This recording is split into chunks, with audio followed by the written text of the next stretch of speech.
जी तो dear students, continuing the lecture cyber ethics के बारे में।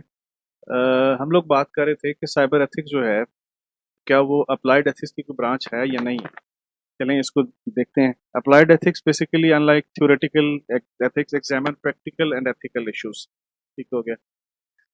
It also analyse moral issues from vantage point of one and moral ethical theories. Ethics working in the field of applied ethics are more interested in the applying ethic theories to the underlying specific moral problem than in debating the ethical theories themselves. अच्छा, three district prospective हैं applied ethics के। अगर हम इसको cyber ethics को apply करना चाहें into the branch of applied ethics, कैसे? सबसे पहले प्रोफेशनल एथिक्स हैं, फिर फिलोसफिकल एथिक्स हैं, फिर डिस्क्रिप्टिव एथिक्स हैं।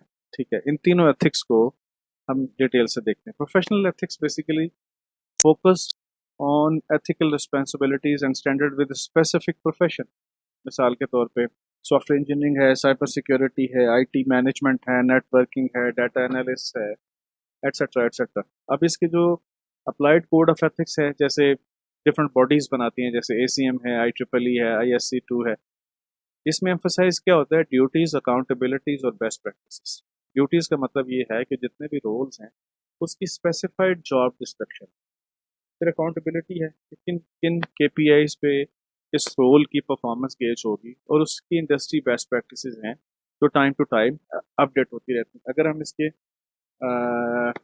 रियल लाइफ सिनेरियोज की इम्प्लीमेंटेशन देखें, जैसे सॉफ्टवेयर सेफ्टी है, डाटा प्राइवेसी है, रिस्पॉन्सिबल AI डेवलपमेंट है। ठीक है, और इसमें प्रोफेशन स्पेसिफिक ट्रेनिंग जो है ऑफन इंक्लूडेड। ऑफन इसलिए होती है क्योंकि जितनी भी इंडस्ट्री की बेस्ट प्रैक्टिसेस हैं उसके लिए आपको ट्रेनिंग लेनी पड़ती है। वो लोग तो नई टेक्नोलॉजीज चीज़ों के मुताबिक अपने स्टैंडर्ड्स को अपग्रेड करते हैं, बट बीइंग ए प्रोफेशनल आपको खुद उनको लर्न करना पड़ता है। ठीक है, मतलब वो इंक्लूडेड नहीं होती, जो कि आप रेगुलरली उनको लें। जब तक आप खुद अप्रोच नहीं करते वो आपको नहीं बताते। जैसे मिसाल के तौर पे इसमें एग्जांपल है, a programmer decided whether to report a software bug that could compromise user data or not। ये प्रोफेशनली उसकी जिम्मेदारी है कि बताए, लेकिन अगर वो डिसाइड करता है कि मैंने रिपोर्ट बग को रिपोर्ट करना है, तो वो एथिकली रिस्पॉन्सिबल प्रोफेशनल है। अगर वो नहीं करता तो वो एथिकली प्रोफेशनल रिस्पॉन्सिबल नहीं है। अच्छा जी, इसी तरीके से अगर हम प्रोस्पेक्टिव नंबर 1 को देखें, according to the view cyber ethics is the field that identify, analysis and analyse issues of ethical responsibility of computer professional. मिसाल के तौर पे एक प्रोफेशनल रोल में डिजाइनिंग डेवलपमेंट में computer hardware software system maintain करता है। उसने कोई बग डिस्कवर किया है, ठीक है, लेकिन वो उसको रिलीज होने से पहले नहीं बताता। ठीक है, बगी सॉफ्टवेयर जो है वो रिलीज हो जाता है। अब इसको शुड शी और ही ब्लो द विसल, उसको इसको इशू को रेज करना चाहिए था या नहीं करता। अगर फर्ज करे वो नहीं करता तो वो बग जो है वो पब्लिक में चला जाएगा, which can cause more damage than its rectification. इसी तरीके से थ्योरी है एक डॉन कॉटबर्न की, जो कहता है जी कि computer and professional ethics specially known for his contribution to defining what professional ethics means in computing. तो ये शुरू की थ्योरीज में प्रोफेशनल एथिक्स की डॉन कॉटबर्न का एक बड़ा इंपॉर्टेंट रोल है कि 1991 में इसने थ्योरी पेश की थी। वो ये कहता है कि जी computing should not just about abstract theory but about the real world responsibilities. कि आप टेक्नोलॉजीज के बारे में, स्टैंडर्ड्स के बारे में, प्रैक्टिसेस के बारे में सिर्फ थ्योरीज में बात नहीं करेंगे जब तक कि वो प्रैक्टिकली इम्प्लीमेंट नहीं होती इनटू द प्रोफेशनल जो इन चीज़ों को डिज़ाइन करते हैं और इम्प्लीमेंट करते हैं थ्रू सॉफ्टवेयर एंड सिस्टम्स। आगे he argues that general computer ethics issues are professional ethic issues, क्योंकि जो वो कहते हैं there is man behind the gun is important। ठीक है, gun is also important but the man behind the gun is more important than the gun। ठीक है, computing ethics like medical ethics, legal ethics की तरह ही हैं। और he notes the computer ethics issues arises about technology. वो don't have automobile ethics और airplane ethics, but nowadays ये एथिक्स भी एग्जिस्ट करती हैं। तो इसलिए प्रोफेशनल जो है उनके लिए एथिक्स ज़्यादा इंपॉर्टेंट है।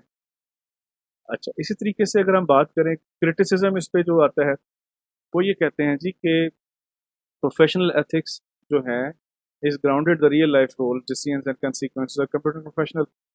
वो कहते हैं जी कि इसको कंप्यूटिंग प्रोफेशनल्स के अंदर ज्यादा होना चाहिए rather than into technologies. Technologies तो है ही है, लेकिन ये टेक्नोलॉजीज जिन लोगों ने यूज करने हैं उन लोगों के लिए इनका जानना बहुत जरूरी है। Model for computer seems to be narrow to the cyber ethics. इस मॉडल को हम कहते हैं जी कि ये साइबर एथिक्स के ज्यादा करीब है। गॉटरबर्न का जो मॉडल है, अब इसके अंदर cyber ethics issue effect not only computer professional they also effect everyone. अच्छा, ये बड़ी इंटरेस्टिंग चीज़ है, कंप्यूटिंग प्रोफेशनल को प्रोफेशनल एथिक्स नहीं करते बल्कि एंड यूजर्स को भी, और तो वो तमाम लोग जो किसी ना किसी तरीके से टेक्नोलॉजी को यूज करते हैं but they are not computing professional, उनको भी इफेक्ट करते हैं। तो इसलिए साइबर एथिक्स का इंडिविजुअल्स पे इम्प्लीमेंट होना बड़ा जरूरी है। अच्छा, before the widespread use of internet got where professional ethics model में हैव बीन एडिक्वेट। लेकिन जब हम बात करते हैं कि इंटरनेट की पेनिट्रेशन बहुत ज़्यादा होने के बाद, तो इसकी जो प्रोफेशनल एथिक्स की जो एडिक्वेसी है वो इफेक्ट हुई है। दूसरा जो है वो है फिलोसफिकल एथिक्स। फिलोसफिकल एथिक्स कहता है कि broad moral theories and principle, मिसाल के तौर पे यूटिलिटेरियनिज्म है, डेंटोलॉजी है, विर्चुअल एथिक्स है। ठीक है, इसमें एग्जांपल है कि seek universal principle fairness justice and harm. मिसाल के तौर पे debating whether government surveillance violate the individual rights using deontological morality और एथिक्स। कि जी गवर्नमेंट जो है लोगों की सर्विलेंस करती है, जैसे हमारे मुल्क में सेफ सिटी प्रोजेक्ट्स हैं या सीसीटीवी कैमरास डिफरेंट बिल्डिंग्स पे लगे होते हैं, तो क्या उनकी जो सर्विलेंस है क्या वो वायलेट करती है इंडिविजुअल की पर्सनैलिटी राइट्स को? ठीक है, ये एक डिबेट है फिलोसफिकल एथिक्स के अंदर, इस तरह की चीजें आती हैं। अब इसके अंदर from the perspective of cyber ethics in the field of philosophical analysis goes to the beyond professional ethics. वो कैसे? यहाँ पे मूर ने इसको डिफाइन किया है कंप्यूटर एथिक्स के तौर पे।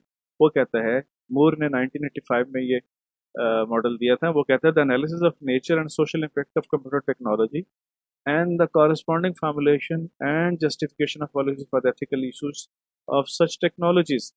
कैसे? वो ऐसे कि Moore argued that automobile and airplane technology did not affect our social policies and norms in the same kind of fundamental way of the computer technologies, because computer technologies through mobile, through internet devices, through computers अब हर जगह में हर घर में ये available है, तो इसका जो कैनवस है वो बहुत बड़ा हो गया। इसी तरीके से ऑटोमोबाइल्स एयरप्लेन्स की जो एग्जांपल वो कोट करता है कि उनकी जो रेवोल्यूशनाइजेशन ट्रांसपोर्टेशन है हमारी ज़िंदगी तो बेहतर किया है, बट पहले भी ऐसे ही था। ठीक है, लेकिन जो टेक्नोलॉजी है वो फंडामेंटली फंडामेंटली वो चेंज हो गई है, just going into the deep penetration into our society. ठीक है। अच्छा, उसके बाद तो कहते हैं भाई they did not have the same impact on legal and moral system as cyber ethics, because automobiles तो एक जिसके पास गाड़ी है उसी के पास एथिक्स अप्लाई होंगे ना, जो एयरप्लेन पे ट्रैवल कर सकता है। लेकिन जो लोग एयरप्लेन पे ट्रैवल नहीं कर सकते या जिनके पास गाड़ियां नहीं है उन पे एथिक्स अप्लाई नहीं होते। लेकिन कंप्यूटर्स टेक्नोलॉजी की वजह से साइबर एथिक्स जो है वो सब पे अप्लाई होते हैं। अब फिलोसफिकल एथिक्स स्टैंडर्ड मॉडल कौन से हैं? एक तो फिलिप बैरी का है। वो कहता है जी standard methodology used by philosophers in applied ethics such are having 3 stages. वो कौन कौन सी हैं? Identify particular controversial practice as a moral problem. आप ये देखिए कि जो कंट्रोवर्सी है क्या वो मॉरल प्रॉब्लम है, या describe and analyse the problem by clarifying concept and examining the factual data associated that problem. कि आप डाटा जो उससे रेलेवेंट है उसको देखें कि वो क्लैरिफाई करता है, कॉन्सेप्ट को एग्जामिन करें, उसके बाद आप उसको अप्लाई करें मॉरल थ्योरी और देखें कि अब अप्लाई करने के बाद आपका जो पर्टिकुलर मॉरल इशू है वो कहाँ स्टैंड करता है। ठीक है। अब इसी तरीके से नेक्स्ट है डिस्क्रिप्टिव एथिक्स। डिस्क्रिप्टिव एथिक्स जो है वो कहते हैं जी people actually behave and think, लोग इस तरह से सोचते हैं और रद्द अमल देते हैं। ठीक है। इसके की पॉइंट्स हैं सोशियोलॉजी, साइकोलॉजिकल रिसर्च है। एग्जाम्पल इन साइबर एथिक्स है जैसे researching how teenagers receive online piracy in the employer. ठीक है, by passing the security policies. इस स्लाइड से वो हम डिटेल से अपने अगले वीडियो में देखते हैं।